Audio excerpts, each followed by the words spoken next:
Yeah. Check, check.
Good afternoon. My name is Bharat Gopalaswamy, and on behalf of the council leadership, I'm very pleased to welcome you all to this event. I'm very pleased to see the huge turnout today, despite two competing events taking place. One is obviously the eclipse, which you'll see in the next 15 minutes, but I'm sure you have a stronger panel that will eclipse the eclipse. And you also have the decision, the president's decision on Afghanistan, which will somehow weave into parts of this event, which I hope. I have a distinguished panel, and I'll not take much more of your time because our panelists also have competing engagements beyond this. And I believe, Hagar, you'll have to leave. You have a tight stop at 2. Okay. So I'll dive straight into the event. I'm pleased to welcome two of my own colleagues. This is a cross-collaborative effort across the council as well. Jasmine, thank you very much. She is from the Brent Scowcroft Center. And also Javed, who is my co-mischief creator as part of the South Asia Center. Welcome.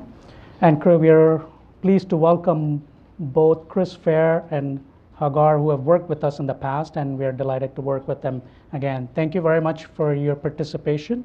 And without further ado, I'll turn over the proceedings to Jasmine, who will kick the event off, followed by Hagar, Chris Fair, and followed by Hagar, Javed, and Chris Fair towards the end.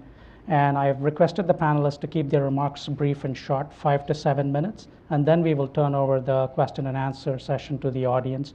Before you pose a question, please identify yourself and your organization, and please keep your questions as brief as possible to enable a conversation. Thank you very much. Jasmine, the floor is yours. Thank you so much. Is the mic on? It's on. Can everyone hear me okay? Well, it's a pleasure to be here, and it's a pleasure to talk about this issue because it is such an important one, and it's such a challenge that all countries are grappling with, and we're really trying to figure it out as we go along. So I'm interested to hear about my other panelists' point of views and then to hear from the audience as well. And what I'd like to start out by talking about is the challenge of dealing with ISIS as it moves from a physical caliphate to a virtual one. As ISIS starts to lose territory in Iraq and Syria, we start to see it trying to reframe itself into a virtual caliphate with a different type of message. So when it had territory in Iraq and Syria, the message to groups all over the world and to Muslims all over the world was, this is a perfect place to live. You know, come to us, come live in the way of the Prophet. We will take care of you. You can live a good, pious life here. And the message wasn't necessarily extremely nefarious. It wasn't extremely violent. In the beginning, it was just kind of like, come live with us in this utopia. Now, as they start to lose this territory and as they start to lose control over where they are, you see the message shifting to a much more aggressive, much more violent one.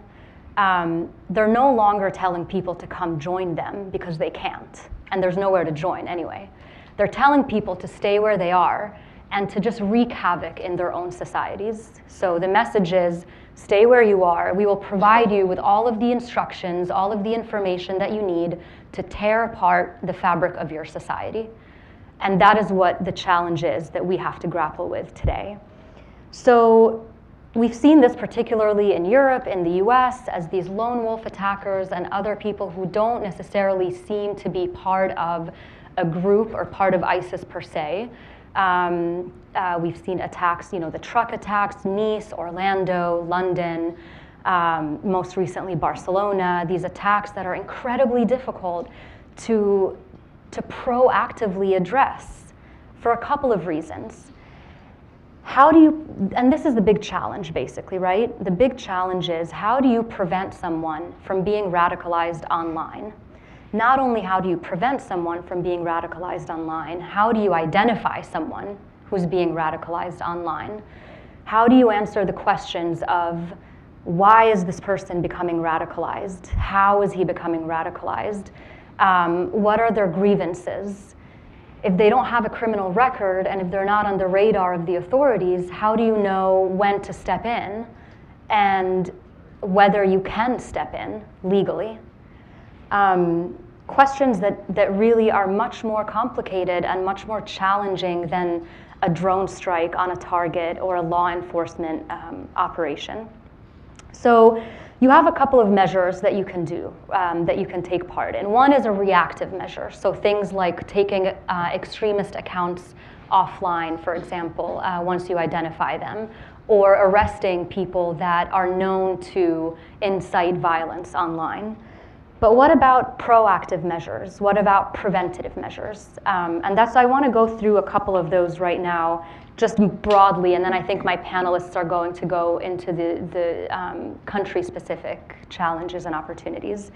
So if you look at the reasons why people are usually drawn to extremism, whether it's white supremacy that we're seeing right now in the US, or whether it's Islamist-inspired extremism, or any other form, the root causes are often the same.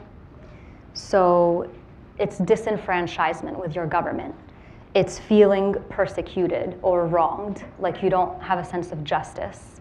It's a loss of identity. You don't know who you are or where you belong. Economic hardship. You can no longer provide for your family or for yourself, and you have no dignity as a result. Sympathizing with worldwide causes, whether it's Palestine or Syria or the wars in Afghanistan and Iraq, feeling a sense of brotherhood or sisterhood with fellow Muslims or others. So basically a set of grievances, whether they're real or perceived, whether they're past, present, or anticipated in the future. So a couple of examples in South Asia that make conditions there ripe for extremism, and I'm going to keep this really brief. But for example, in India, we have rising Muslim-Hindu tensions, and Muslims are increasingly feeling persecuted under Prime Minister Modi's government. Again, grievances, real or perceived. In Bangladesh, you also have the same kind of tensions, and ISIS online has specifically expressed an interest in going into Bangladesh because it's a win-win situation for them. One is it's the fourth largest Muslim population in the world, so they have this big potential pool of recruits. And then secondly, they have a border with India, which is not so easy to monitor, and so they get a 2-for-1, if you will, if they go into Bangladesh. So what can these governments do? What are some of the things that we can look at? How to combat? In South Asia in particular, because they haven't necessarily been on the front lines of fighting ISIS like the Middle East or Europe or the US have been, they face this challenge in walking a fine line between being extremely aggressive and extremely vocal about their increasing efforts to combat ISIS and becoming a target because of that. So the more that they say that they're combating ISIS, the more that they do it publicly, the more they are on the radar of the organization, the more the organization goes and targets them as an act of revenge. So it becomes a self-fulfilling sort of cycle. But what are a couple of things that they can do that some of these governments have already started doing, but of course could always be doing more of and better? One is working with international allies and the private sector to identify and take down these extremist presence online. So like I mentioned earlier, identifying extremist accounts online, identifying people in the country that are inciting extremists or individuals online. Addressing the root causes and vulnerabilities, some of the stuff that I talked about earlier. So promoting an inclusive, tolerant dialogue and making every individual in the country, regardless of their religion or socioeconomic status, feel like they belong and feel like they have a place in society. And then finally, continuing to bolster their law enforcement capabilities with the help of allies such as the US to eliminate the physical ISIS presence on the ground, to deny ISIS the ability to use that as a victory, or to say that now we're not in Iraq and Syria anymore, but now we're in Afghanistan, or now we're in Bangladesh or other places. So sort of to prevent them from having that recruitment tool. I think I'll stop there and turn it over to Hagar. Yeah. Hi, my name is Hagar Shamali. I actually worked with Jasmine when I was in government, and both of us worked on Middle East issues. And I'm going to be talking to you specifically about the financing aspect of ISIS. I have a strong background in counter-terrorist financing at the Treasury Department, and so I kind of want to start with the financial model that ISIS developed in its stronghold in Iraq and Syria, and how unique it is, how different it is than the fundraising mechanisms of other terrorist organizations, and the challenges that poses, and how it has evolved a bit. And this actually marries very well with the evolution that Jasmine has mentioned, given its digression into the virtual world and these kind of lone wolves, which is often what we call these single terrorists. So ISIS, when it grew in Iraq and Syria, the financial model that it focused on was very much focused on something called self-generated funds. And what that means is they derive funds from the land over which they control, meaning from the resources and from the people. This was a very different model than most terrorist organizations. Al-Qaeda, for example, usually raised funds from what we call deep pocket donors, these big donors that would send tons of money. You can imagine that sanctions tools were very effective in that regard because they would expose those individuals and freeze any assets. Other organizations like Hezbollah, for example, diversify, I guess, their fundraising mechanisms, but they're backed by a state, obviously in Hezbollah's case, Iran, and they have a very wide, diverse system of businesses and organized crime to raise funds. ISIS formulated this system that actually was harder to combat than any of the other terrorist organizations, and that's because it came directly from the land. And so what that meant was their number one source of revenue was mainly extortion and robbery. So they would tax the people they were controlling on everything. They would tax them to just to live. They would tax them if they left their house. They would tax them if they needed to pull money from the bank. They taxed them on every single aspect of their life. And so it was extortion, basically. Very similar to a mafia, how the mafia operated a long time ago. And robbery. The most infamous move they made was when they took over Mosul. They robbed the central bank branch there, and they were able to retrieve $400 million from that. That's a big chunk of money for a terrorist organization that does operations pretty much on the cheap. So that was the main way. The second way they did it was through oil at the time. That obviously went down afterward, but when ISIS first was established, oil was a major part of their fundraising. Again, the theme is that they were taking advantage of the resources and people in the lands over which they controlled. Following that were smuggling of people mainly, trafficking, and then other business enterprises like kidnapping for ransom, antiquities, etc. What this meant was that the more land ISIS controlled, the more funds they were able to generate. In South Asia, and given that ISIS has now lost some land in Syria and Iraq, their financial model is evolving a bit. The theme remains self-generated and self-financed, if you will, but a lot of it now is through these lone wolves, like you talked about, these lone wolves who are committing attacks in Nice, Orlando, Jakarta, London, etc., are mostly self-funded. These are individuals who have funded the operations themselves. These operations are really pretty much cheap, and so ISIS is now relying on that.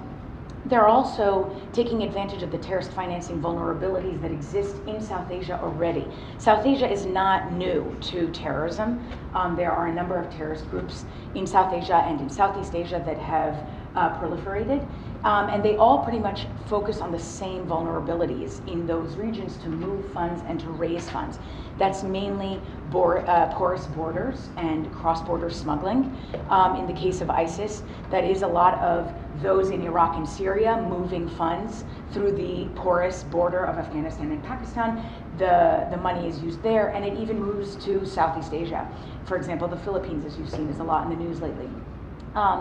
So that's one way, and then another way is through hawala, which is the informal transfer of money, and through charitable organizations that are really front organizations. Some of them are set up to support terrorist organizations. Some of them are abused by terrorist organizations, perhaps unwittingly.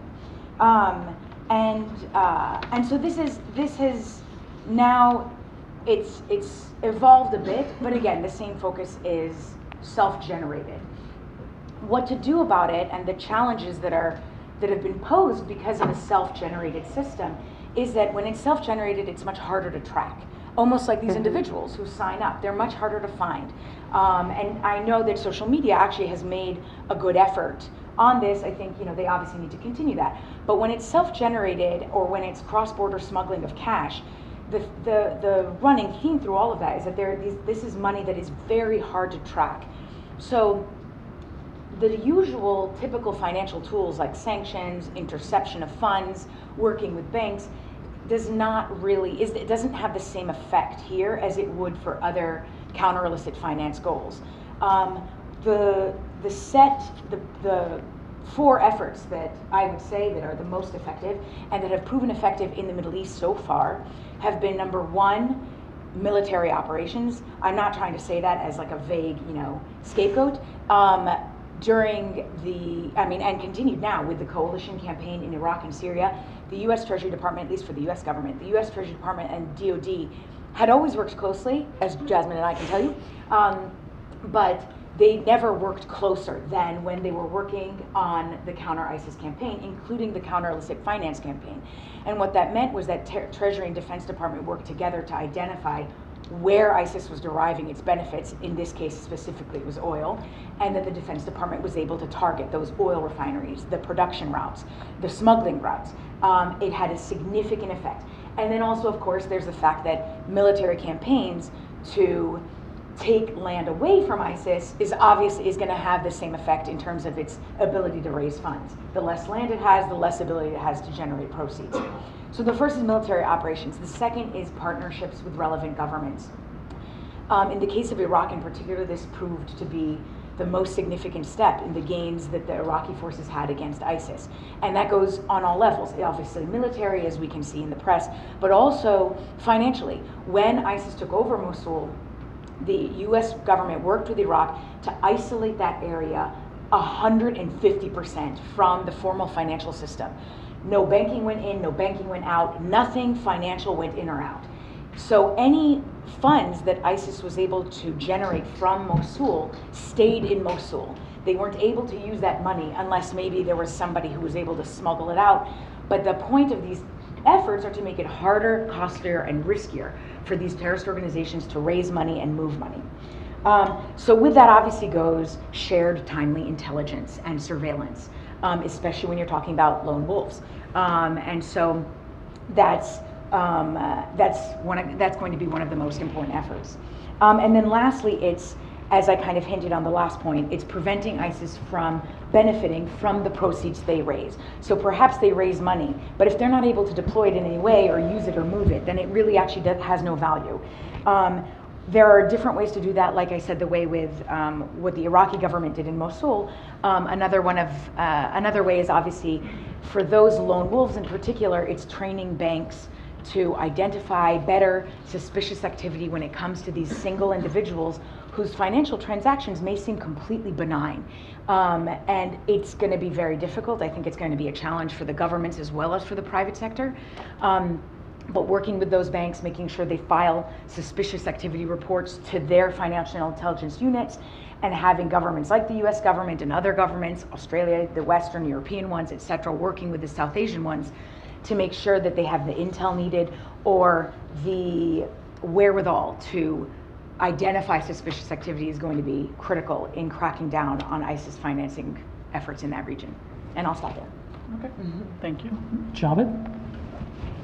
Thanks, Bharat. I'm glad to be here. I will quickly talk about the story of the Islamic State in Afghanistan, and which is curiously interesting and frankly is quite noteworthy and I would say somewhat under-examined as well. The Islamic State's offshoot group, the Afghan one, which it calls itself the Islamic State in Khorasan province, it emerged in late 2014 after reports of the death of Mullah Omar, the first and spiritual leader of the Taliban, were leaked. And that sort of leakage triggered an internal power struggle within the Taliban leadership that subsequently led to the fragmenting of the Taliban movement into different groups. And one of those groups allegedly became the ISKP, or the Islamic State of Khorasan province, and which has since carved out a relatively small territory in eastern parts of Afghanistan. And at the time, U.S. commanders on the ground said that ISKP's emergence was essentially, and I quote, a rebranding of marginalized or renegade Taliban members that began to operate under, a different leader, a different flag, and a different name. In 2016, the following year, the United States declared ISKP as a foreign terrorist organization. But since then, ISKP has launched several large-scale spectacular attacks in Kabul and across Afghanistan, including exploding a 1.5-ton truck bomb last May that killed over 150 people. And they also attacked a military hospital in Kabul that killed over 45 people as well. The group has also challenged the Taliban through turf wars. They've recruited scores of Taliban senior military advisors, also their foot soldiers.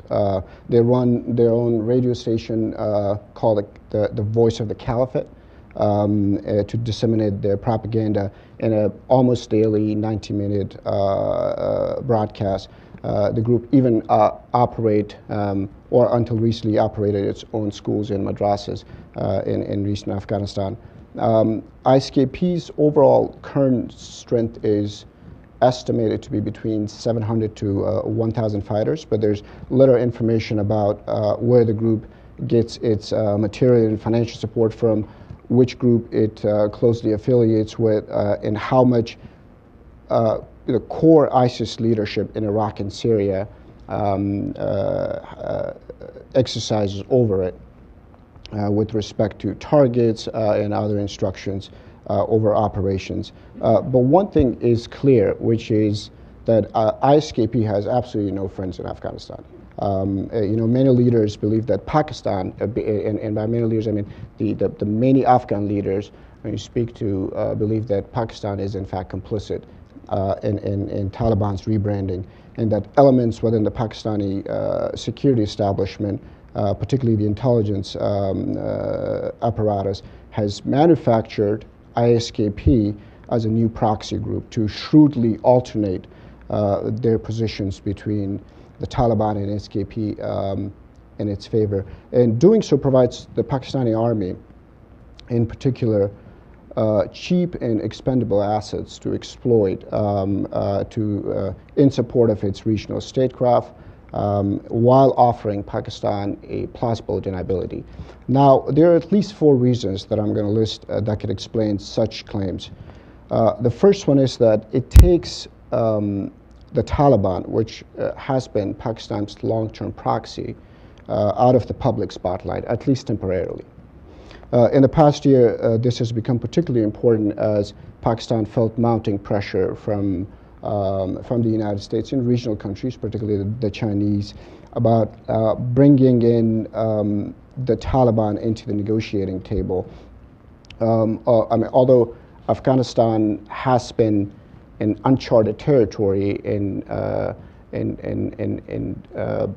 China-Pakistan relations, but Beijing has a record of non-interference in Pakistan's Afghan policy, but there has been times and instances where Islamabad has actually catered to Chinese needs. So China's concern is that it doesn't want the Uyghur separatists in its Xinjiang province to find sanctuary and support in Afghanistan. So while Pakistan has at times signaled willingness to bring in or push the Taliban to come to a negotiated table, it also knows that it must keep its options open by creating some kind of a smokescreen to ensure that it maintains some kind of a toehold in any future peace talks with the Taliban or a political settlement, or perhaps even disrupt it should the negotiations not go as it may intended. Or if they're not hospitable to Pakistan's needs.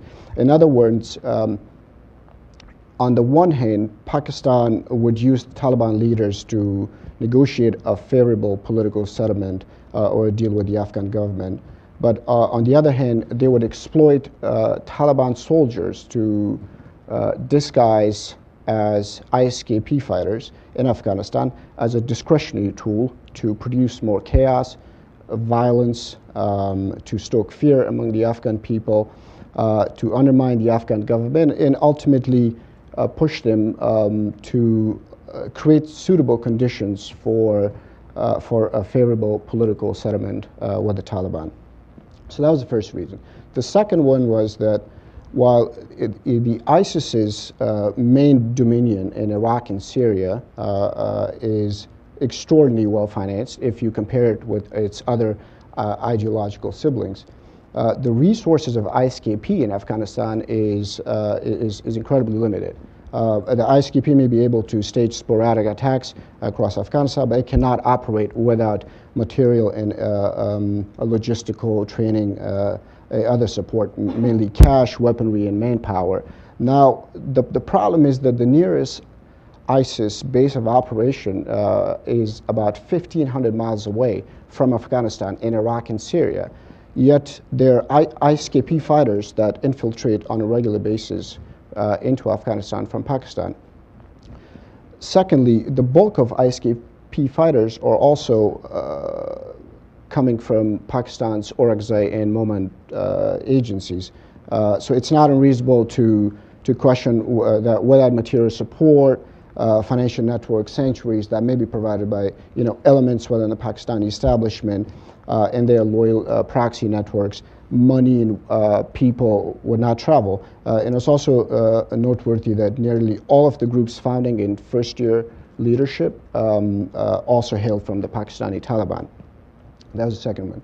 The third reason that could support the Afghan claims is that the tactics and methods that are employed by ISKP in Afghanistan are remarkably similar to the ones that are used by the Taliban themselves.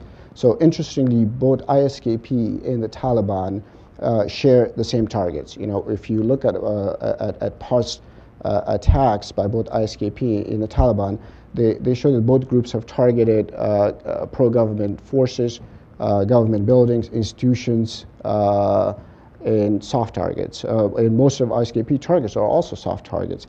And they also target minority groups to stoke ethnic tensions and create more chaos. When you look at the recent UN report about civilian casualties in Afghanistan, there were a good, in the first 6 months of 2017 up until July of this year, there were about 1,700 Afghan civilians that were killed.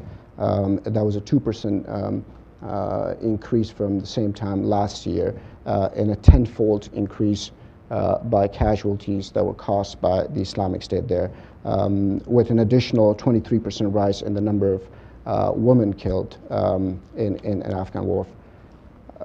Now, how much planning those attacks and organization for these attacks came from ISKP's virtual command and control center and their hideouts in eastern Afghanistan is unclear, but it's also questionable. But fundamentally, both ISKP and the Taliban represent the same ideology, and they kill indiscriminately. The messaging of both groups are also remarkably similar in social media, and they both have their sort of shown unfailing alertness in the field.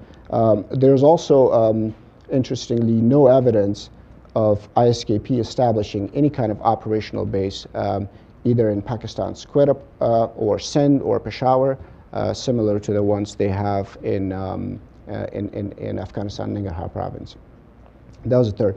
The fourth reason is that it's logical, just generally, to assume a certain level of anxiety among Pakistan's political elites about the contours of the Afghan war and the conversation, the debate here in Washington that the U.S. is going to withdraw from Afghanistan, leaving Afghanistan at Pakistan's doorsteps. And this is particularly the case now with this administration. We will see later tonight what the administration say about the policy. But President Trump has called the war in Afghanistan a total disaster, and that the U.S. should abandon it altogether. But when you look at it, and Dr. Fair is going to talk about this as well, is that since 2001, Pakistan has benefited fabulously from U.S. military and civilian assistance. They've been provided a well over $32 billion in military and civilian assistance. But that assistance has not dissuaded Pakistan from abandoning its poisonous, insidious agenda in the region. Some U.S. officials have publicly called for a holistic review of U.S. relations with Pakistan. some U.S. lawmakers even introduced bills in Congress to declare Pakistan state sponsor of terrorism. So when you sort of, if you're a Pakistani political elite, a military elite sitting somewhere in Rawalpindi or in Islamabad, and you're reading these reports, these evolving developments in Washington, it raises obviously two important questions. First is, who benefits the most from rebranding the renegade Taliban members as ISKP, one. And second is, would exaggerating the alleged threat of ISKP compel the United States to depend on Pakistan's support to fight it eventually, and leading Washington to continue its significant military and civilian assistance to Pakistan? So finally, on what to do about the ISKP threat in Afghanistan. U.S. and Afghan forces have been on increased offensive against ISKP in the past year, both in ground offensive and also on drone strikes. It's killed almost all of its founding leaders, including very recently, a couple of weeks ago, they took out one of their leaders. They've taken out hundreds of their fighters. They're down from 3,000 to almost 600 or 700 now. It's also shrunk their territory by almost 2/3. In April, the U.S. even dropped the so-called mother of all bombs on their bunkers, which help a great deal. So these accomplishments are significant, but in nature. But in the end, I think ISKP is the wrong enemy in Afghanistan. It's because it's a minor group that, by Afghan standards, perhaps if compared to the Taliban. And so focusing too much on ISKP distracts attention from larger challenge, which is to identify and target ISKP's financial sanctuary and support networks. And those are unfortunately not in Afghanistan. So the U.S. should sort of focus more on the urgent task, which is the Taliban and their patrons, who are energized by their recent territorial gains in Afghanistan, as well as Western fatigue with Afghanistan, and frankly also the political chaos that is in Kabul right now. So the Taliban are also morphing slowly into a shadow government. They're controlling over 40% of the territory now.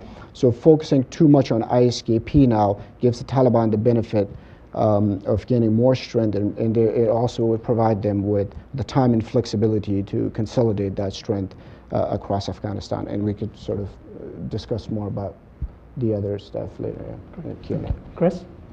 All right, so you and I, we have a lot of overlap.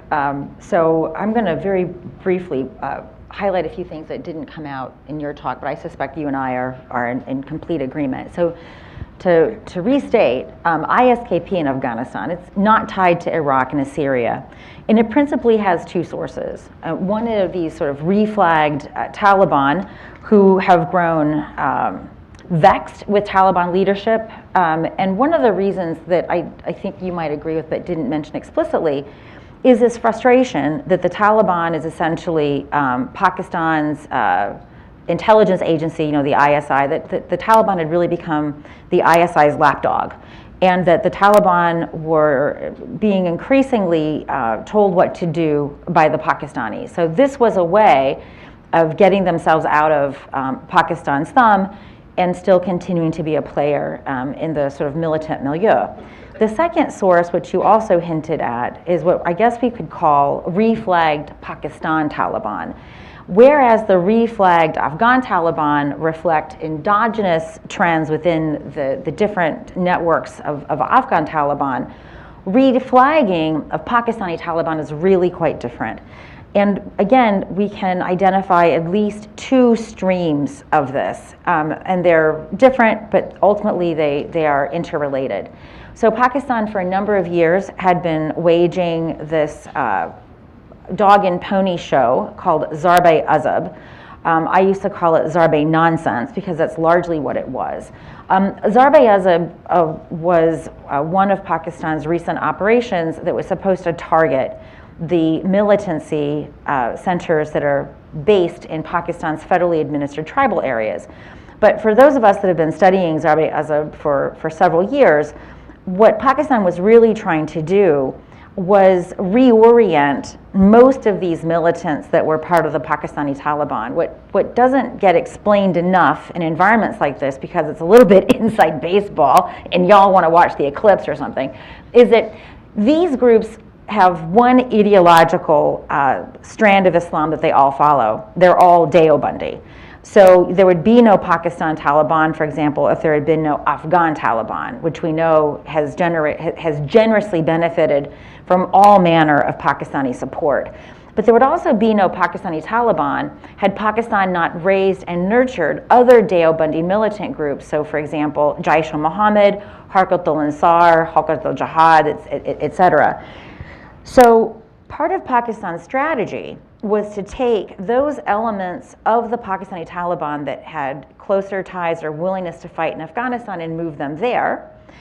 The other tack that it had attempted to take was to get them to rejoin Jaish-e-Mohammed, which had principally been raised by the Pakistani ISI to conduct operations in India. And so those elements of the Pakistani Taliban that couldn't be turned back into good jihadis were going to be those that they would then target through military operations. And the way Pakistan works is that they just don't engage in military operations. They're constantly going back and forth trying to bribe these people to once again become good jihadi assets. I mean, the Pakistanis are very unwilling to kill any jihadi asset if there's any possibility that they might be rehabilitated into a good terrorist again. So just reiterating what we've already heard from Javed, unless the Trump administration shows more sagacity than the Obama administration before it, which I think is fairly unlikely, whether we have 3,000 troops, 10,000 troops, or 103,000 troops in Afghanistan, we are going to be in the same situation unless we adopt a very serious policy towards Pakistan. I mean, Pakistan, in addition to the industrial strength corruption and governance malfeasance in Afghanistan, is one of the, what I would say, the two largest reasons why we have been unable to have anything but a treadmill-like stalemate going on in Afghanistan. Let me turn to Pakistan, because much of what happens in South Asia is really driven by Pakistan, as opposed to these grievance arguments for which I actually don't have a lot of patience. The grievance arguments are time and time again not supported by the data, and we can have a lengthy discussion about that. So let me tell you a little bit about who supports terrorism in Pakistan.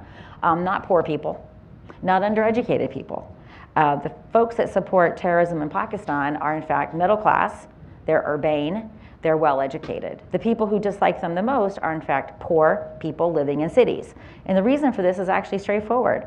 It's the poor suckers living in cities are the ones who are getting killed by these terrorist groups, right? These terrorist attacks do not occur randomly. They don't occur in rich people's neighborhoods. So this is what we call in economics a negative externality. So we really need to look at this grievance-based argumentation with a lot of skepticism, because this fuels, I think, this mythology that we have really indulged in since 2002, that we can buy our way out of this, right? That USAID can go in there and become part of a counterinsurgency tool, we can educate people. Yeah, this is just rubbish. When we turn to Bangladesh, I'm going to rubbish this argument even further. If we do not understand the political sources of appeal for these organizations, rather than trying to make it a grievance-based argument, we really have no chance of winning. So let me tell you a little, I don't even know what winning means. Winning in the case of South Asia means, by the way, South Asians don't die. Let's be really clear about who is killing whom here, right? South Asians are dying at the hands of South Asian militants.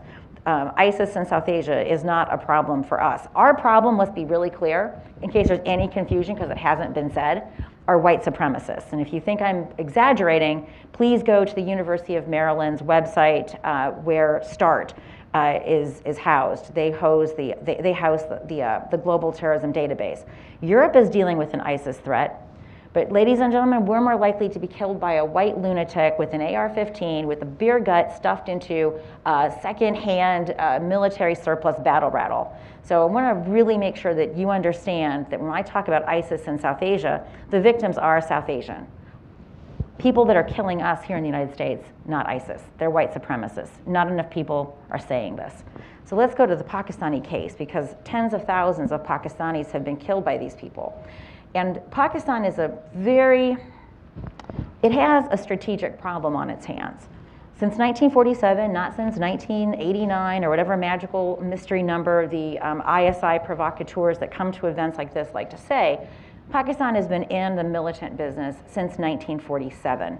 One of the first things it did was send, with ample provincial and federal government supporting, a bunch of militia members to go to Kashmir and illegally seize that territory. So Pakistan's been in this business for a long time. Pakistan has been until quite recently very adept at not only riding a tiger, but calibrating the speed at which the tiger runs and the things which the tiger eats. This has begun to change since 2001 for a series of reasons.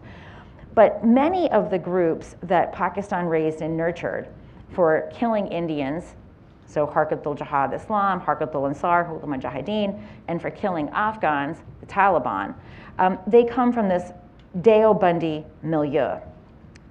The Deobandi milieu has also produced sectarian terrorists, Lashkar-e-Jhangvi, Sepe-Sabe, Pakistan. Now, unfortunately, not only have these been sort of episodic tools in the hands of the deep state, they've also been political alliances of both the PPP and the PMLN. Now, the problem is, as we enter the world of ISIS and as we enter the world of al-Qaeda's leadership being killed also in Pakistan, despite getting all that money from us right up the street from Pakistan's military academy, and the demise of Mullah Omar, this traditional allegiance between Deobandi militant groups and al-Qaeda have really come under strain. And so many of the Pakistan Taliban commanders actually came from Lashkar-e-Jhangvi and Sepe-Sabe originally, which is this sectarian set of Deobandi militants. They had been pretty much loyal to Mullah Omar and al-Qaeda when that leadership structure was intact, but when it fell away, they actually felt as if they were much more in consonance with ISIS' sectarian objective than they were with al-Qaeda, and say what you will, al-Qaeda didn't have the sectarian objective. So we actually saw LEJ leadership going to Iraq and Syria before ISIS even formed. And then obviously as al-Baghdadi and the Caliphate came into shape, we saw explicitly LEJ SSP commanders taking bayats, or pledging fealty to al-Baghdadi. So Pakistan's problem is not that there's this massive swirl of aggrieved people. Pakistan's problem is that it raises terrorists, and I think Hillary Clinton, and we'd be in a different world right now if she were the legitimate president. She was the only one that told Pakistanis this forthrightly. She said, your government is raising snakes, hoping that they'll only kill your enemies. Well, I used to raise snakes. You can't really train a snake like you can a dog. So until Pakistan is able to decide that you cannot use Islamist terrorism as a tool of foreign policy without experiencing this domestic blowback, Pakistan is going to continue experiencing these violent paroxysms of death. And it needs to be said that even when the Taliban were in Afghanistan, they didn't really target Sufis. I mean, they put locks on the Sufi shrines, but they didn't kill Sufis. The Pakistani Taliban do this. So they already declared, obviously Ahmadis and Shia to be wajib al-qatl, which means not only liable to be killed, but those who kill them actually are going to receive celestial benefits. But they've also declared the largest number of Pakistanis, Brahmavis, to be wajib al-qatl. So Pakistan is a mess of its own making. I'm going to turn very briefly to India. India, despite all of the things that we've heard about India, and I'm not going to dispute them, the Suchar Committee, which is a government report, demonstrated without any shadow of a doubt, unless you are one of these BJP supporters who believe that the Suchar Committee is just an appeasement exercise. But according to the Suchar Committee report, Muslims, they are among the most socially backward groups in India. They are not represented in government sector, they're not represented in private sector, they're among the least educated, and so forth and so on. So if the grievance argument were true, India should be festooned with ISIS fighters. Yet it's not. And the parts of India that has dispatched ISIS fighters are actually the most well-educated parts of India. So where we have seen ISIS fighters coming from India, they have come from Kerala, which again is one of the most educated states, and the Muslims from Kerala are among the most educated Muslims. So if the grievance argument were true, and I submit to you it's probably not, we should be expecting places like Bihar and Uttar Pradesh, where these typical grievance-based arguments are most applicable. They're not producing ISIS fighters. Let's talk very briefly about Kashmir. What happens in the rest of India, for example, the phenomenon of the Indian Mujahideen, the ISIS fighters coming out of Kerala, they're very different from what we're seeing in Kashmir. Kashmir, there's an actual debate about how real or faux ISIS is in Kashmir. We are seeing ISIS flags. This doesn't get said enough. One of the beauties of the ISIS flag is it's basically scribble, right? There's no artful calligraphy. This means that it can be very easily replicated, right? So that was, I think, the genius of the ISIS flag, is that even a person who absolutely has no familiarity with calligraphy can sit there and whip up an ISIS flag, which makes it very easily transported into these areas that doesn't have any legitimate ties to Iraq and Syria. What Kashmir does have, whether or not it's ISIS formally, and I have to share the skepticism of my colleague Praveen Swami, what Kashmir does have, though, is a very irked Muslim population. And it exhibits decades of failures on the Indian part to never miss an opportunity to miss an opportunity. It would be very hard for the Pakistanis to continue to gin up such support for violence, and by the way, they are ginning this up. So when we talk about Kashmir, just as it is elsewhere in South Asia, to remove the Pakistani component is incredibly difficult. You can pay a kid 500 rupees to throw stones, and the Pakistanis will pay these kids and grandmas to throw stones, knowing full well they're going to throw stones at a trigger-happy police officer who has no training. And so, Pakistanis put a lot of worth on the head of a dead Kashmiri. And unfortunately, the Indians fall for it time and time again by failing to do very sensible police reforms and by failing to understand that these very tactical and operational issues, like putting a Kashmiri boy on a jeep, has strategic effects. So when we're talking about Kashmir, whether or not ISIS is actually this branded franchise, and I suspect it's not, there are very real issues in Kashmir that India should be taking quite seriously. But those issues have increasingly become tied to the events in the rest of India through the commercialization of pilgrimages. So I've been in Kashmir when these pilgrim vehicles have gone by. They're incredibly insensitive to the local population, which tends to be Muslim. They are very in-your-face Hindutva. The widening of the highways, which caused encroachment upon Kashmir National Forest, was an issue, as well as the environmental degradation.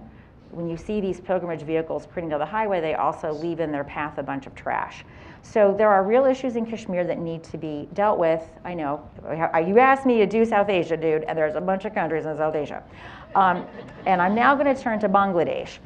Bangladesh is actually where, I know, I drove all night from Indiana, and you asked me to do South Asia. It's just a lot of stuff in South Asia. Bangladesh is where and I'm going to end on where we really do have a real threat, and that is Bangladesh. Bangladesh, people don't follow Bangladesh as the Rodney Dangerfield of South Asia. It gets no respect and no attention. But Bangladesh has actually had militancy for quite some time. What's interesting about Bangladesh's Islamist militants is that they're actually very inefficacious.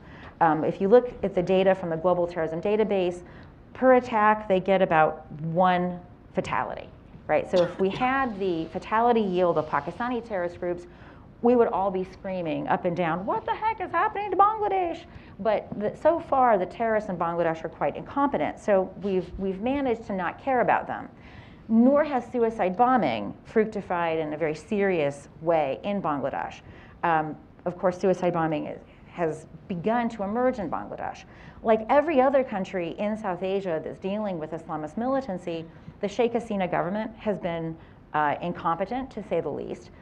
They don't want information. In fact, to preclude people from having information, they shut down our survey. We were supposed to do 8,000 people. They shut our survey down in about after 4,000. Been doing surveys in years in Pakistan. They never shut us down. Did a survey in Iran. They never shut us down. Bangladesh did. They arrested our enumerators. Why? Sheikh Hasina doesn't want to know that, in fact, Islamism has a considerable base of support in Bangladesh.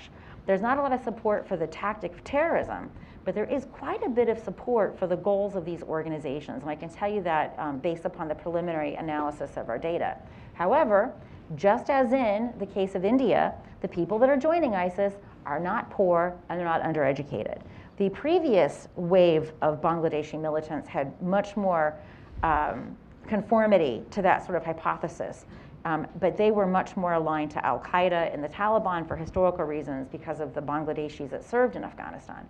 These ISIS fellows, they are cosmopolitan, which of course apparently means something else if you're Mr. Miller in the White House, but they are well educated, they're urban, they're not poor. And so this idea that these are these lumpen Bangladeshis ready to be sucked up by ISIS, it just simply isn't true. And what I see across all of these places where not just ISIS, but where Islamist militancy thrives, we need to get out of our heads that poverty is driving this, ladies and gentlemen. It's not. What I see from my surveys and from my studies of their literature is that they actually agree in some measures with the goals of the different militant organizations which they serve and which they support. And if we don't want to come to terms with the fact that these are rational actors, they're not poor, impoverished boo-boos who are easily swayed by the exoticism of beheading people, and this is not what's going on here.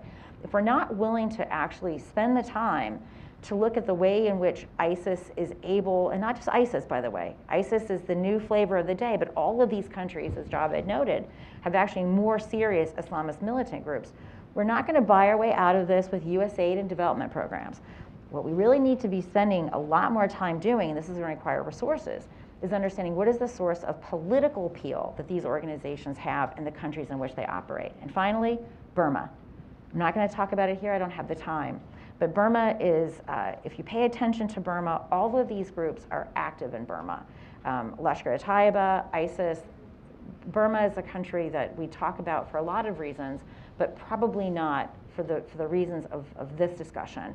Yet both AQIS, Al-Qaeda Indian Subcontinent, and ISIS have made numerous statements and appeals to the Rohingyas, as we know, are being subjected to some fairly serious brutality by the Bangladeshi, or by the Myanmar government. Thank you. Oh, okay. Yeah, you are. Did you? Okay. Since you have to go, if you have any directed questions on financial trafficking from the audience, please direct. Thank you. On finance, specifically on finance.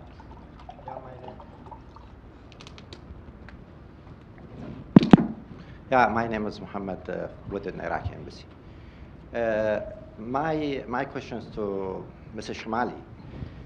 Do you, as per your opinion, is there any country involved in financing Daesh or al-Nusra since 2003 up to now?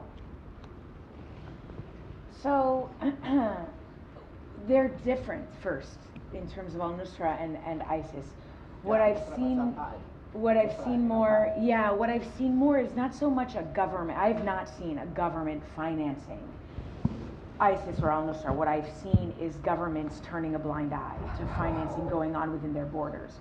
So you could argue obviously many theories as to what that means, right? Whether they implicitly support or whether they don't care or whatever. But what I have definitely seen, yes, is financing or fundraising going on within borders and no action knowingly, and the government knows about it, and no action taken against it. So yeah, I've seen that. Yeah, my pleasure. Sorry, I have to run. Oh, one more? Okay, one last one. So I'm so sorry. This is actually really a fascinating topic. Thank you. Jay Kansar from the Hindu American Foundation. Last week, the State Department declared Hizbul Mujahideen a Kashmiri terrorist group and froze all their assets as an FTO, etc. They had started acting in 1989, and we just now have taken this step. What other groups are we missing who may be fomenting the space for ISIS to operate within South Asia, and how can we correct that as soon as possible? That's a good question, but I don't think that's a question for me. But I think maybe you might know. I think you can. Yeah. the rest of the panelists can identify the group. But Yeah. You can probably identify the procedure. Well, so generally when a terrorist organization is labeled as such and then sanctioned, it depends it depends on the group itself and its activity as to how long it takes, as to why the action is taken.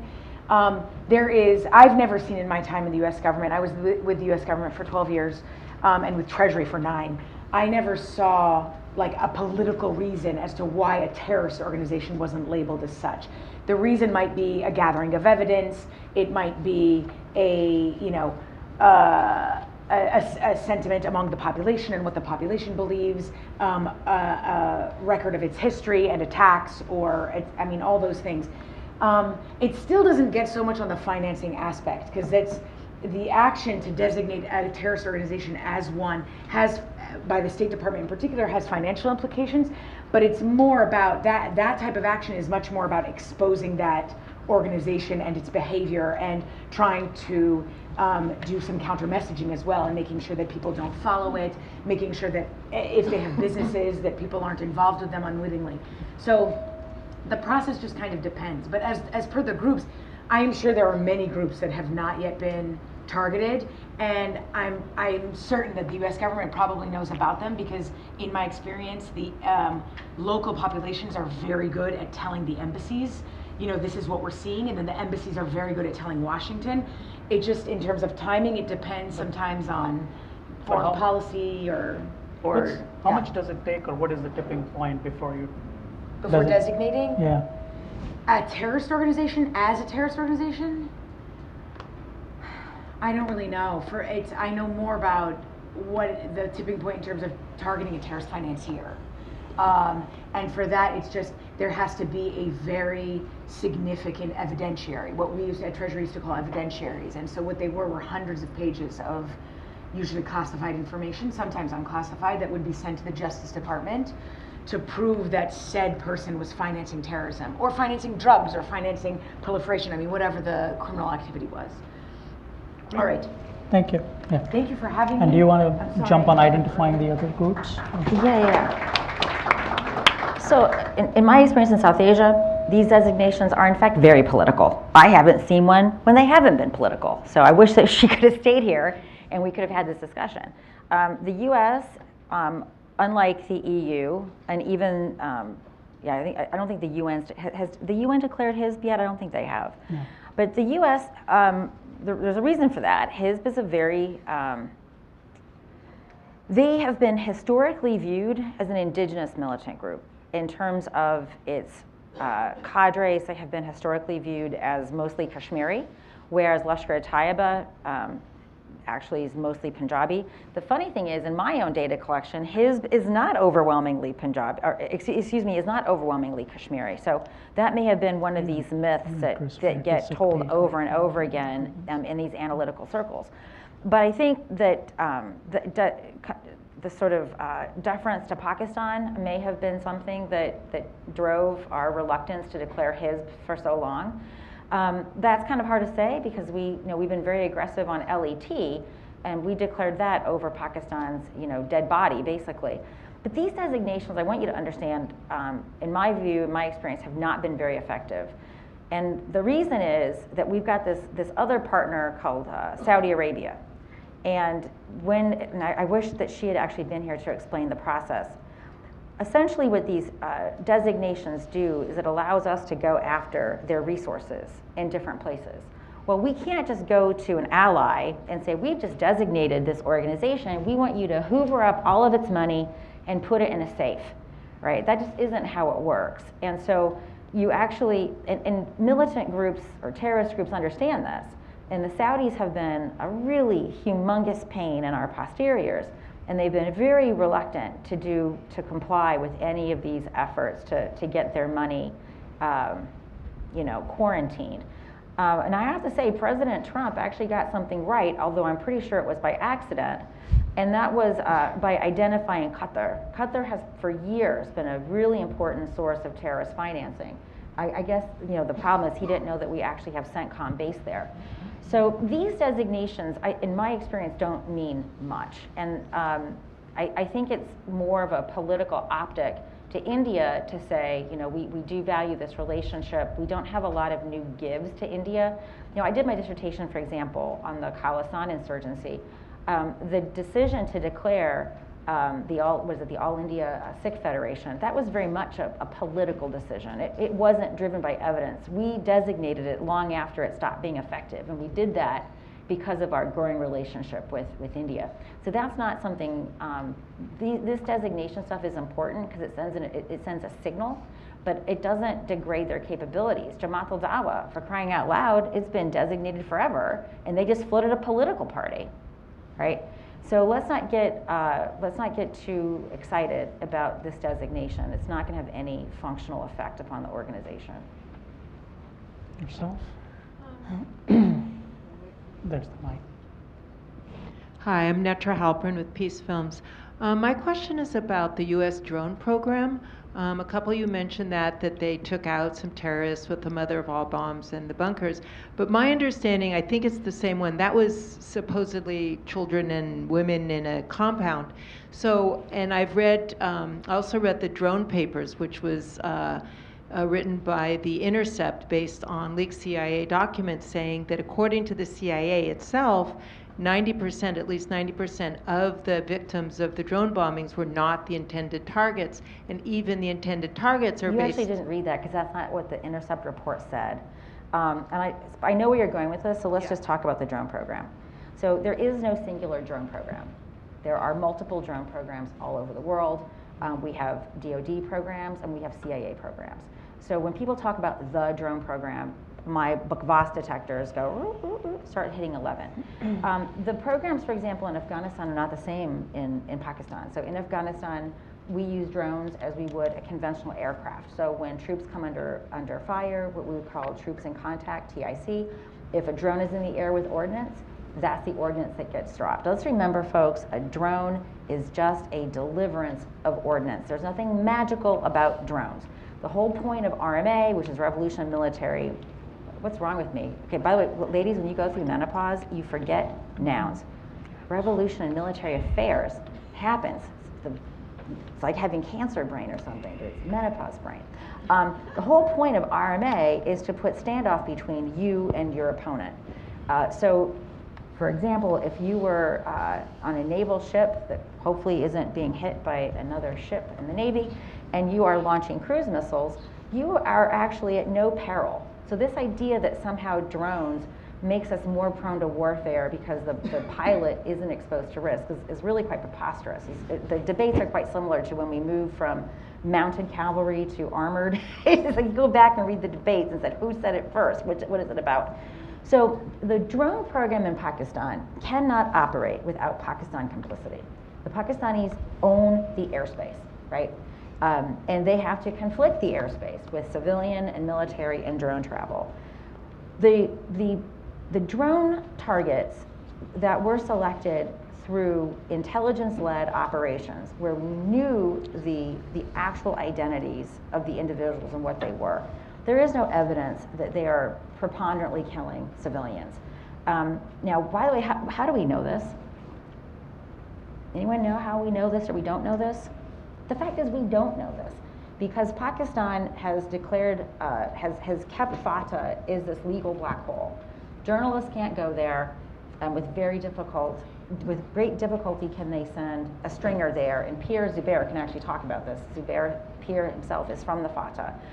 However, what we do know is that even the BIJ project has had to concede that we can't simply reject drones because they're killing disproportionate civilians, because that's simply not true. Comparing them to conventional airstrikes is what we should be comparing them to. And if we're going to compare them to conventional airstrikes, there is no comparison. By that comparison, we should only be using drones because they are so precise. Let's talk about the Intercept document. They were not talking about CIA, they were talking about NSA. And let's also be very clear about leaked documents. This is Research 101. In Research 101, we talk about dependent variable selection bias. Who is releasing documents?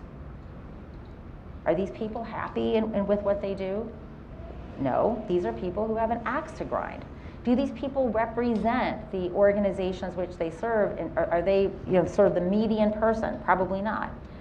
How do we know that the documents that they leak are in fact representative of the entire universe of such documents? They simply don't. But here's what we do know, and I hope that IS is actually going to publish this. When people have actually spoken to Pakistanis who have experienced drones, not the ISPR cutouts that come here and get ISI-funded airfares and visas to testify before Congress, when you can actually look at their statements and say that what they actually have said is not physically impossible. So for example, I'll never forget the Human Rights Watch that had a kid say, "Oh, I saw drones flying in confirmation." No, you didn't. Drones don't fly in confirmation. They're not able to do that. So what the kid saw, if he saw 2 airplanes flying like this, he probably saw a conventional aircraft, right? But when you actually talk to people who have witnessed the drones, they will tell you exactly who they kill, and that they're not predominantly killing women and children. They will also tell you that the people that they killed were really bad dudes.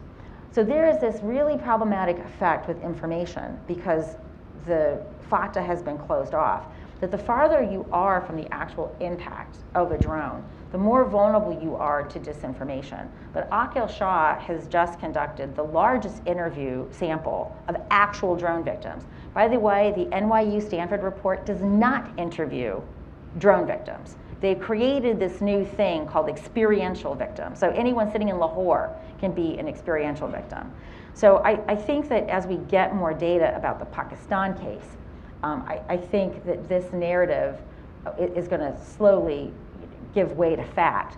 Now, having said this, the other element of the drone program, which is basically what we call signature strikes, which is we didn't know the identity of the person being killed. Those are very problematic drone strikes, and I don't know anyone in their sane mind that's going to defend them. These are where we based upon the signature, which is how the people are moving around, and based upon other information, we have word that someone who looks like this is going to be doing something naughty, kill them. This is where I think the program really got itself into a lot of trouble, and people who were allegedly killed multiple times were finally killed. And like, well, you said you killed them 2 other drone strikes ago. Who did you actually kill in that case? So this is much more complicated. I'm going to say very finally, and I'm tired of hearing it because I don't like hearing things for which there's no evidence. There is no evidence of drone blowback making terrorists. This is one of the biggest canards that has been propagated by people who don't have data but curate quotes from 16-year-olds from SWAT. By the way, SWAT has never seen a drone strike. So I'm happy to have more discussion about this. And you'll notice I only confine my comments to the tribal areas of Pakistan, because each of the countries in which drones operate have a very different standards and procedures and targeting, and different relationships with the host countries in which the aircraft fly. Yourself? Natalie. Thank you. Natalie Tessmer from Center for Strategic and International Studies. So Dr. Ferrer, you mentioned that there have been rising extremism with the Rohingya crisis. And so as there are Rohingya refugee camps in Bangladesh, how likely do you think it is that there will be blowback, or even Bangladeshi refugees kind of going into India and doing or conducting terrorist attacks in India? So the refugee issue is a tough one. So one of the things that must also be said, because of this particular administration running and ruining our country, refugees have not really been conducting terrorist attacks. I mean, it's actually just a canard that's sold to gin up resistance to having refugees. Does this mean that refugees elsewhere don't, conduct violence? I can't say that, but certainly with respect to the folks fleeing the violence in Syria, this is just not manifesting itself per the story. Refugees are not committing this violence. Going to the Rohingya issue, I take it that you follow this quite closely, then you would know this isn't the first time we've had a large Rohingya population in Bangladesh. This crisis was on us, not in terms of the genocide and the viciousness with which the government is killing Rohingyas, this is new. But in terms of putting them in essentially concentration camps, making them do forced labor, feeding them no food until they die, this is not new. This was also happening in the mid-2000s. And we did see Jamaat Islami in Bangladesh doing everything it could to get them voter registration cards so that they could vote for Jamaat. And of course, there's a lot of debate about the relationship between Jamaat and these different militant groups that were then active in Bangladesh. So this is one of those issues that you have to watch. I have a somewhat different concern. My concern is that the canard of the terrorist refugee is actually going to drive the Bangladeshi government to actually be ever more brutal and unaccepting of the Rohingyas that are living in Bangladesh. This is actually going to drive them to even greater suffering. Having said that, there are Rohingyas that have shown up in these different militant organizations historically in Bangladesh. So, but is this because they were refugees, or is it because of their particular situation in Burma is so frustrating? Or is it because they've actually had access to recruiters? So Jamaat al-Dawa, and this kind of goes to the point, by the way, about designation. Jamaat al-Dawa, FIF, which is its humanitarian face, is absolutely designated by the UN. But when individuals apply to do relief in Bangladesh and Burma, as the JUD and FIF have done, countries don't know that this person is a member of that group. Right? So the most important thing actually is not designating a group, it's actually designating individuals. So these groups have been able, JUD, FIF for example, have been able to operate in the refugee camps of Rohingyas. Now, this is worrisome because this group, JUD, FIF, which is tied to Lashkar-e-Taiba, does this deliberately to cultivate supporters for their cause. Both supporters to their particular strand of LA Hadith practice of Islam, but also for the militant functions. So I think it's important. The other thing that's important for Bangladesh is that it is not just for ISIS, forget ISIS, again, LET I think is much more important when we talk about Bangladesh. It has been a logistical forward operating base, if you will, for operations going into India. And when you go to Bangladesh, when you fly into Dhaka, you can just sort of see the airplane traffic going between Pakistan and Bangladesh. It's fairly straightforward, it's fairly easy. And what you actually see happening in Bangladesh is many of the sort of Islamizing things that you've seen elsewhere. So for example, when I first started going to Bangladesh, it was fairly rare to see a woman in a niqab. Now it's actually not so rare. And whereas in many places that's an urban phenomenon, you also see that in rural Bangladesh. So Bangladesh, I think, has long deserved much more scrutiny.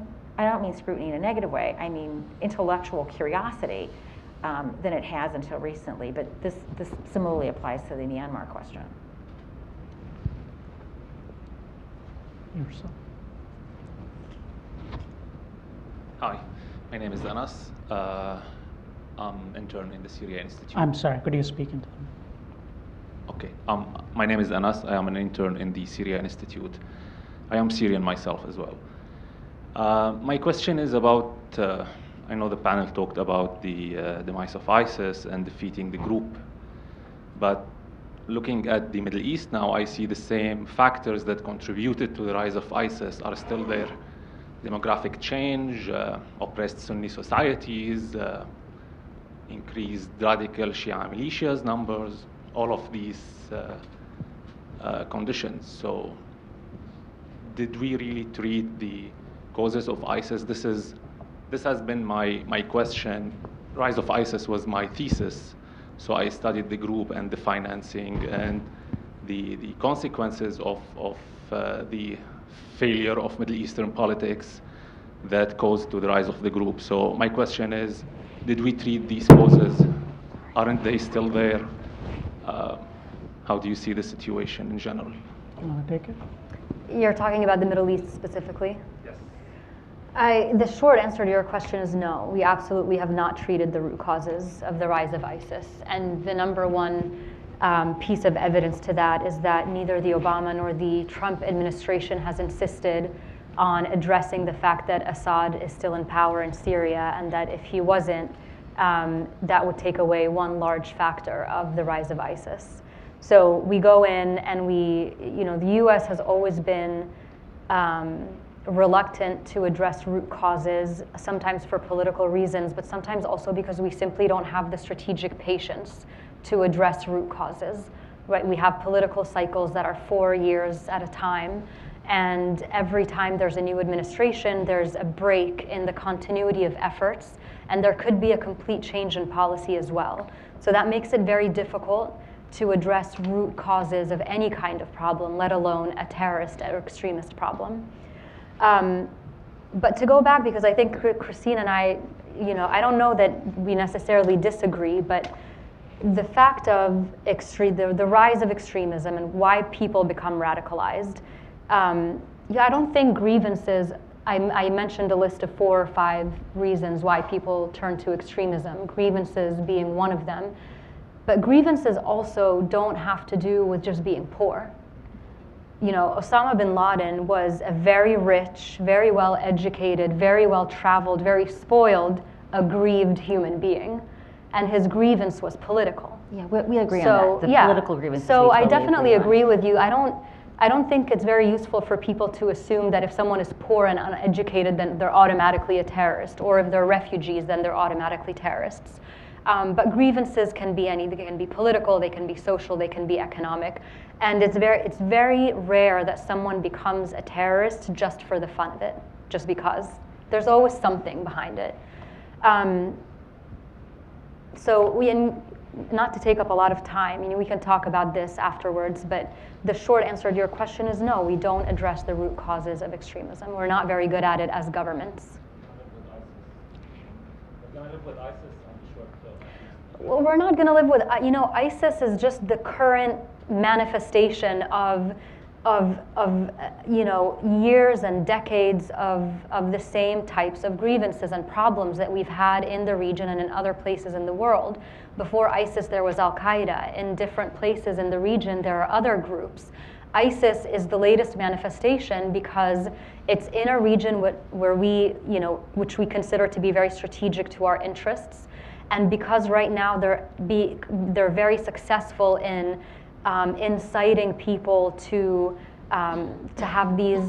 go and do these lone wolf attacks in Europe and the US. They directly affect our national security, which is why we're so concerned with them. ISIS is going to lose almost 100% of its territory very soon. It's on the brink.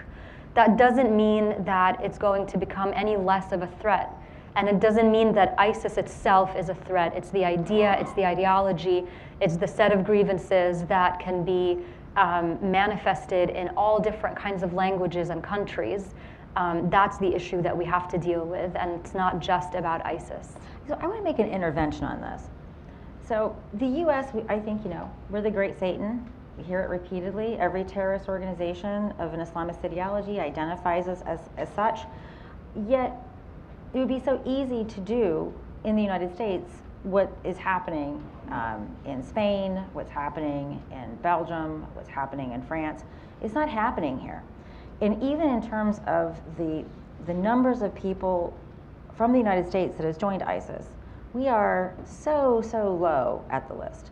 And in fact, the singular community that's predominantly contributing is actually the Somali community, which faces sort of like the double whammy of both being, essentially viewed as African American and sort of experiencing the oppression of race, and also being Muslim. I think we should maybe turn this around. I'm actually struck by countries that should be, by all the rhetoric, just extruding ISIS fighters like crazy, right? We, as well as India, should be countries that are doing this. And so these are, for me, countries that are oddly resilient to ISIS. So I think we have a dependent variable selection problem here, right? That we're only looking at places that produce ISIS, and we're seeing things that these countries have in common that produce ISIS. But we're not looking at countries that fit those descriptions that are not producing ISIS. And so this is something that I would really encourage people to think about. India is a great example because we have states that are producing ISIS and we have states that are not. And there's so much variation between Indian states. In fact, Kerala and Uttar Pradesh are probably more different in many ways than North India is from Pakistan. One is producing ISIS and one is largely not. The United States, we really are the dog that isn't barking here, right? We were the object of Al-Qaeda's largest effort. Why is it that France is producing so many ISIS fighters, but we aren't? And I think this is the other thing that I wish that the Trump administration would perhaps understand, that I think that even though we have Islamophobia here, a couple of things are really different. Like, so the nature of immigration of Muslims in the United States is cannot be compared to France or the UK. Many of the countries, and Germany is an exception, that's experiencing this have had colonial histories of oppression with the groups that are conducting terrorism. Muslims came here not through a relationship of colonialism, but they came here as professionals. And so the very earliest Muslim communities here came here as engineers, they came as doctors. When immigration liberalized in the 70s, some of those communities began to change. But the American Muslim community is more likely to sue than it is, right? I mean, this is just the history of our organizations. And they've been much more likely to organize through political action committees like CARE. And what concerns me in this anti-Muslim milieu that has been fostered by the orange dumpster fire, also known as President Trump, is that these organizations that have allowed Muslim Americans to politically mobilize in response to experiences of oppression and discrimination are actually being vilified. And so if we don't very quickly understand what has been the source of American resilience, we may find ourselves sooner than later in the same kind of situation that our European allies come from.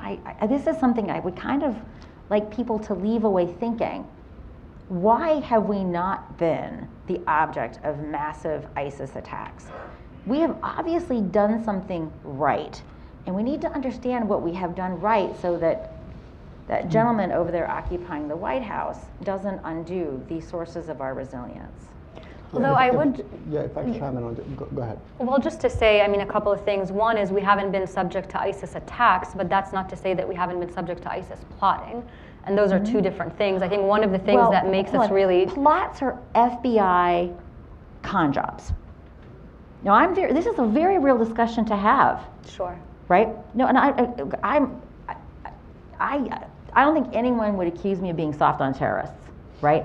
But I have a very big problem with how the FBI is basically going after these little fish who wouldn't have been able to do anything without the FBI giving them some mojo. And the FBI has a huge incentive to do this so that they look as if they're protecting Americans, when in fact, they're probably criminalizing people that may not have even been in that position had it not been for FBI radicalization. Well, but those are two different things, though. I mean, there's homegrown attacks, which I think you're referring to when you're saying, you're talking about allegations of entrapment and things like that. The FBI, but then there's also Al-Qaeda and ISIS plots coming from abroad that were preventing, you know, I saw this during my time in government. We and I agree, which we do, do a really good job at, actually. We need to dissociate that, but I'm talking about homegrown threats, right? So we will always have this problem of someone radicalizing in country A and coming here to attack us. That's a separate issue from our own Muslims in this country radicalizing, which we have mercifully not been subjected to. I think we need to understand the sources of that resilience. So I'm not disagreeing with you at all on that front. But you mentioned the sources of resilience. You did, right? I mean, because we're an open society. That's right. Muslims are more, you know, they come here. I mean, this is a country that integrates, at least until right now, integrates its immigrants. And we don't, a Muslim in the U.S. is not the same as a Muslim in France. Absolutely. And so that is a great source of strength in our society. Cannot lose that. Yeah, just a quick point. So taking on the root cause of any problem is an arduous task, right? In the ISIS itself, there's no silver bullet solution because it requires time, it requires patience, strategic patience. And oftentimes in the West, there's this over tendency to focus on short-term solutions, on quick solutions, which oftentimes creates longer-term problems. You know, with respect to the Islamic State in Afghanistan, also the Taliban, they frequently exploit grievances, you know, political or otherwise, you know, whether it's rooted in perceived insults to local culture, norms, and values, all the way to civilian casualties, right? But I think, you know, and this is something you mentioned in your remarks as well, the role of engaging these groups as they do in social media domain and in the online domain, it could not be understated. I think the United States, and this is something they have at their disposal as well, to a great extent, is that they should engage in a sort of a digital counterinsurgency campaign to rob the growing activity of some of these groups, whether it's the Islamic State, whether it's offshoot groups or the web of franchises across the world, or if it's even, with respect to Afghanistan, even if it's the Taliban itself, and take them on in the online and social media domain as they use that as a platform to attract money, foreign fighters, so essentially to give themselves more legitimacy to create some kind of a quasi-proto-state. And I think the role of some kind of a digital counterinsurgency campaign cannot be understated. And if I could just add one thing very quickly, because I don't mean to, in answering your question about ISIS, I don't mean to simplify how difficult it is for a government to both look at short-term threats and long-term threats at the same time. And this is something I learned during my time in government, is that you always have to, of course you have to address the short-term threats because they're short-term threats. And you have to look at long-term threats at the same time. And the US government is basically, it's a group of individuals working 12, 15 hours a day on these problems, and they're a finite group of individuals. We don't have unlimited resources. And so the president always has to make a choice between how much to focus on short term versus how much to focus on long term. That said, I do think that even today, even right now, we do not recognize as a government, even as an international community, the extent to which we are ignoring the long-term problems and the root causes of the rise of ISIS in the Middle East, and especially when it comes to the Bashar al-Assad regime in Syria.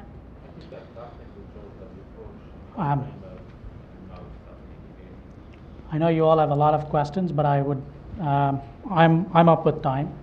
But I would encourage you all to directly have the chat with the speakers post the event. Please join me in giving them a big hand. Thank you very much. Yeah, once you, if any.